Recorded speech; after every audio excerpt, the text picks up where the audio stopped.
So 2 weeks later, that we have a skill set. We know that we have the tenacity to wear anybody out and find a way on top. So we'll fight. Well, hell, your last fight, brother. I mean, I remember watching that one, and I was like, as soon as it started, I was like, oh no, say it ain't so. You know, it was not going well the first 2 minutes, but then after that, I was like looking up, and then by then I was like, this is over, man. I mean, he blew his wad, you had him, but I was like, oh shit, dude. At first, I was scared, man. I was not liking it. Like, one of my few guys I still like to watch.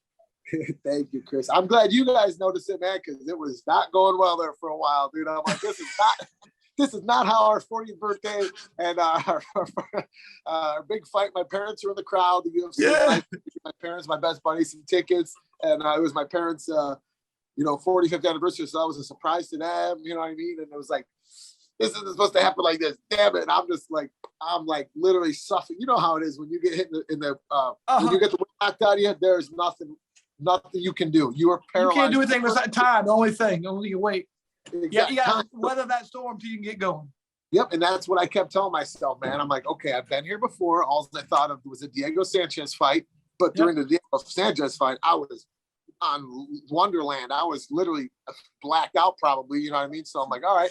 I was talking myself through this. I'm like, oh man, it looked like Pilsudski. Exactly, man. So I had that's what it is. The indie grind prepares you for that.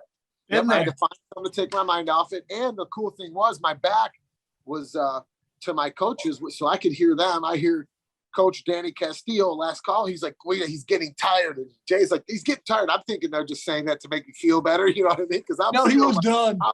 I'm like, laughing at myself, dude. Like, come on, dude, don't be a pussy. I'm like, you're gonna be fine. And then Coach Joey's like, dude, they're like, we can see him. He's getting tired. I'm like, well, he should be. He's freaking kneeing me in the head, the skull, the collarbone, the gut. He's throwing a lot of punches. Right, but I can't see he's getting tired. And the whole time I'm thinking, all right, I'm expecting here comes the choke. That's what I kept thinking. They were going to try to guillotine me the whole fight. You know, he's seen my track record, so I'm just waiting. I'm just be like, okay, here we go. Get ready for this. You know, and next thing you know, I felt like I found my glasses or something, or my contacts. I put them in almost. And like, all right, here we go, dude.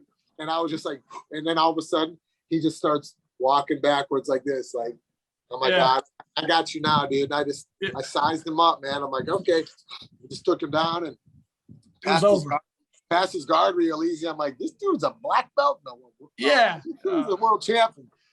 So yeah, it was just one of those. It's digging down and believing. You know, we've been through it 1,000 times, but just in different forms, in different ways, and we just stayed true and listened to our coaches. And then they ran in, you know, and I'm sitting in the stool. I'm just like laughing. I'm like, let me guess. Who do you think won round one, coach? I'm like, that didn't go very well. They're like, dude, Castillo was so intense. He's like, dude, you got this. He's dead over there. I'm like, okay, maybe they're just saying this to, you know, keep my morale up, because I'm thinking I'm still down. You know what I mean? It was a 10-8 round. Probably a 10-8 round at that point. But they're like, dude, you got to come right at him. Check out the full interview on iTunes, Spotify, and all major podcast platforms.